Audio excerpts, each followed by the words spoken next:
यांना निवडणूक लढवायची ही यांची शिवसेना. यापूर्वी 60 वर्षाच्या इतिहासामध्ये शिवसेना कधी कोणाच्या दारात जाऊन उभी राहिली नाही मुंबईत.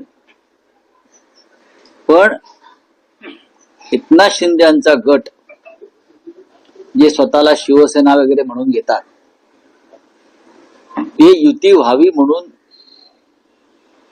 त्यांचे मालक अमित शहाच्या दारात गेले आणि आता भारतीय जनता पक्षाने त्यांना जागा दिली. लढा. हे हास्यास्पद, धक्कादायक आणि लाजिरवाण आहे. आम्ही शिवसेना आहोत. आम्ही सन्मानानं आघाडी केलेली आहे. 140च्या आसपास जागा आम्ही लढतो आहोत. आतापर्यंत असं चित्र आहे. राजसाहेबांचा पक्ष मोठ्या प्रमाणात जागा लढतो आहे. राष्ट्रवादीला आम्ही जागा देतो.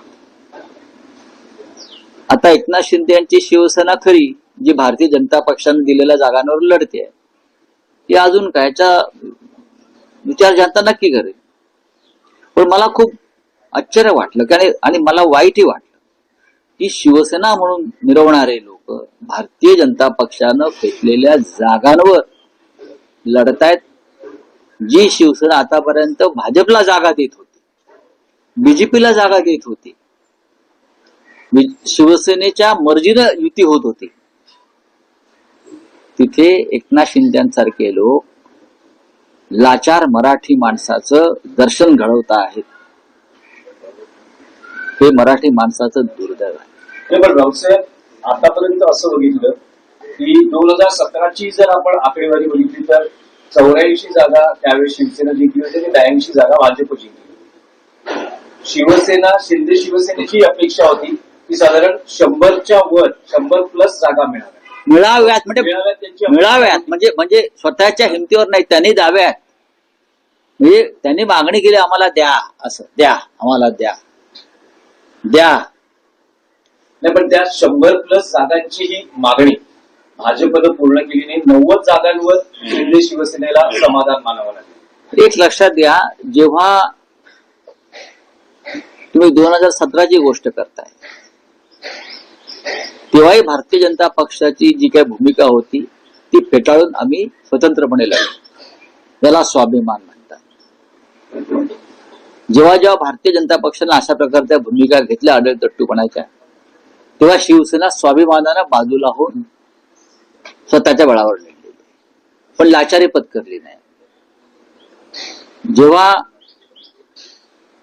दिलेला शब्द भाजपनं पाळला नाही आणि पाठीत खंजीर खुपसण्याचा प्रयत्न केला, तेव्हा आम्ही स्वतःहून बाजूला झालो स्वाभिमानानं आणि आम्ही आमचं राजकारण केलं.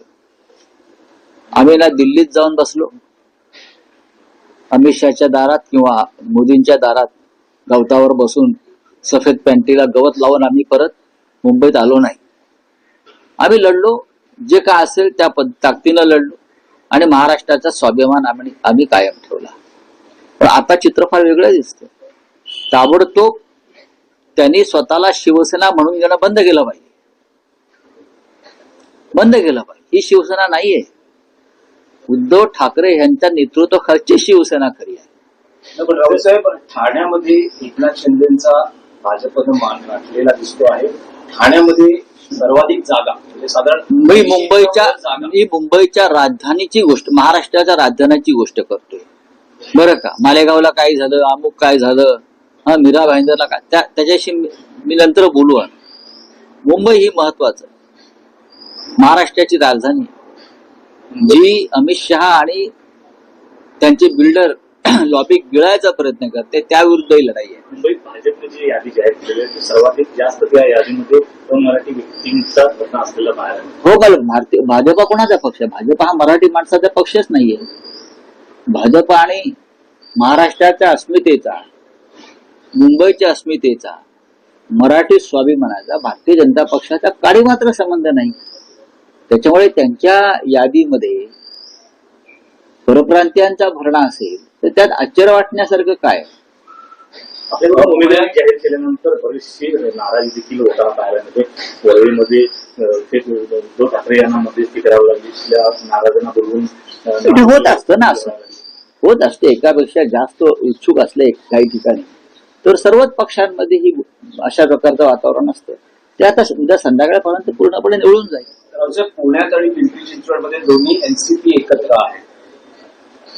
त्यांचं मी स्वागत करतो. या पलीकडे माझ्याकडे शब्द नाही.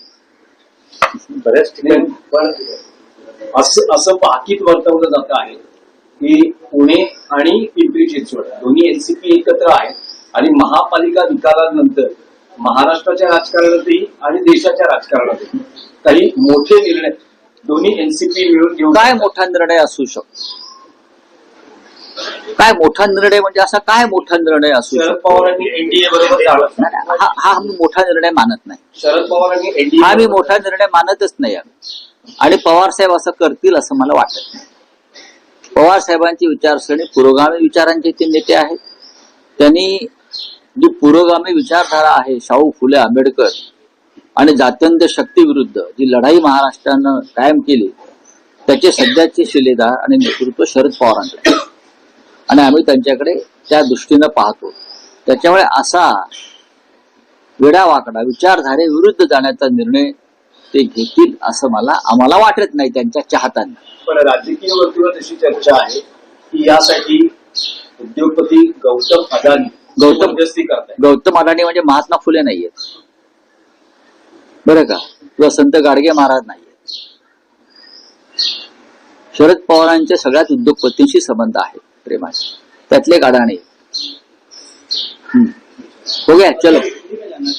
कल बीजेपी ने बीएमसी चुनाव के लिए एक सेल का ऐलान किया जिसमें 137 जगह पे बीजेपी चुनाव लड़ रही है, वही शिवसेना 90 जगह पे चुनाव लड़ रही है. इस फैसले को कैसे एक समय अभी तक ऐसा होता था मुंबई और महाराष्ट्र में कि शिवसेना हमेशा बड़ा भाई रहा और शिवसेना बीजेपी को सीटें देती थी मुंबई में. लेकिन ये पहली बार हुआ है. अमित शाह की जो शिवसेना है, मैं अमित शाह जी की शिवसेना मानता हूं, उनको बीजेपी से सामने गिड़गिड़ा कर सीटें मांगनी पड़ रही है. ये शिवसेना नहीं है, उसे हम शिवसेना नहीं मानते. जो बीजेपी के सामने घुटने पर है कि हमें कुछ सीटें दीजिए, ऐसा शिवसेना के इतिहास में कभी हुआ नहीं. ये इसलिए हुआ है, बीजेपी के साथ जो शिवसेना है वो नकली है, वो अमित शाह की शिवसेना है, इसलिए हो रहा है. जब जब भारतीय जनता पक्षाने कोई ऐसी भूमिका ली है संघर्ष की, तो हमने उनको छोड़ दिया है, क्योंकि हम शिवसेना है. हम अकेले चुनाव में सामने गए, चाहे बीएमसी हो चाहे महाराष्ट्र का चुनाव, हमने अकेले चुनाव लड़ा है, लेकिन बीजेपी के सामने कभी घुटने नहीं टेके. ये स्वाभिमान की बात है महाराष्ट्र. सभी शिवसेना जिस प्रकार से दावा कर रही थी वो लगभग 100 सीट के ऊपर चुनाव लड़ेगी, लेकिन कहीं ना कहीं 90 सीट पे लाके शिवसेना को बांध दिया बीजेपी ने. कहीं ना कहीं बीजेपी के दबाव में शिवसेना काम करी. ये रंडवे लोग हैं जो शिवसेना मानते हैं ना, ये असली शिवसेना नहीं है, ये भारतीय जनता पार्टी के रंडवे है. इसलिए तो ये घुटने टेक रहे हैं ना, और क्या है. चलिए. एक सवाल इनसे, बांग्लादेश की पहला प्रधानमंत्री जो थी आज उनका निधन हो गया, खालिद जिया का, कैसे देखते इस घटना को? क्योंकि बांग्लादेश जिस प्रकार से वातावरण बना है, उसमें ऊपर क्या हम रिएक्शन दे सकते हैं? उस देश में शोक मनाएंगे और क्या है. जागा वाटप पूर्ण झालेलं आहे. उमेदवारांना एबी फॉर्म देण्यात आलेले आहेत आणि आता खरी लढाई सुरू होईल प्रचाराची. म्हणजे प्रचारात नेत्यांच्या भाषणाच्या तोफा धडाडतील वगैरे वगैरे. तर राज ठाकरे उद्धव ठाकरे मिळून संयुक्त किती सभा होऊ शकतात? मुंबईमधल्या 6 लोकसभा क्षेत्रामध्ये संयुक्त सभा होतील दोघांच्याही संयुक्त सभा. 6 सभा. हो. याशिवाय ठाण्यात होतील, कल्याण डोंबिवलीत होतील. त्या संदर्भात नियोजन सुरू आहे. धन्यवाद. एक सवाल, जिस प्रकार से प्रचार चुनाव जब शुरू होगा, बीजेपी ने लगभग कई बड़े नेताओं का चुनाव प्रचार निश्चित कैबिनेट में, जैसे प्रधानमंत्री अमित शाह, यहाँ तक कई बड़े बड़े लोगों का नाम. कैसे देखते इस प्रचार सभा को? क्या जरूरत है मुंबई में मोदी जी को आने की? क्या यहाँ की बीजेपी, यहाँ के मुख्यमंत्री सक्षम नहीं है प्रचार के लिए? योगी आदित्यनाथ क्यों आ रहे हैं? क्या संबंध है? और भी राज्य के मुख्यमंत्री आएंगे। यहाँ आप माहौल खराब करना चाहते हैं। आज किसी ने कहा है कि मुंबई में सिर्फ जय श्री राम का नारा चलेगा। हम मानते हैं मुंबई में जय महाराष्ट्र का नारा चलेगा। यहाँ नारा चलेगा तो जय महाराष्ट्र, जय भवानी, जय शिवाजी, ये नारा मुंबई में चलेगा। समझा? ये योगी आदित्यनाथ वगैरह वगैरह लोगों को लाकर आप अपनी कमजोरी दिखा रहे हो। आपके पास ताकत नहीं है। आप हर प्रांत के मुख्यमंत्री को लाकर या मंत्रियों को लाकर यहाँ चुनाव लड़ना चाहते हो। हम हमारे ताकत पर लड़ेंगे। राहुल साहेब, मराठी प्रश्न आहे की महापालिका निवडणुकांच्या प्रचारासाठी शक्यता आहे की देशाचे पंतप्रधान नरेंद्र मोदी यांचीही मुंबईत सभा होऊ शकते, अशी शक्यता व्यक्त केली नाही, ते पुतीनलाही आणू शकतात. त्या पुतीनला त्याने अलीकडेच मिठी मारलेली आहे. ते पुतीनला सुद्धा आणू शकतात. ट्रम्पला विनंती करू शकतात. या जागतिक पक्ष आहे ना हा. का तुमच्यात ताकद नाही का निवडणुका लढण्याची? तुम्ही मुंबई भाजपचे अध्यक्ष, तुम्ही राज्याचे मुख्यमंत्री आहात. तुम्हाला योगी आदित्यनाथ कशा करता? तुम्हाला इतर राज्याचे मुख्यमंत्री ते कशा करता हवेत? वातावरण बिघडवायला कशा करता? कोणीच नको इथे. ही निवडणूक आमच्या महाराष्ट्राची, मुंबईची, आम्ही लढू ना सगळे मिळून. कोणीतरी आज सांगितलंय की मुंबईत जय श्रीरामचे नारे. जय श्रीराम आमचे आदर्श आहे, पण मुंबईमध्ये नारा चालेल जय महाराष्ट्र. मुंबईमध्ये नारा गुंजेल जय भवानी, जय शिवाजी. याच्यापेक्षा मोठा नारा मुंबईत असू शकत नाही. भाजपच्या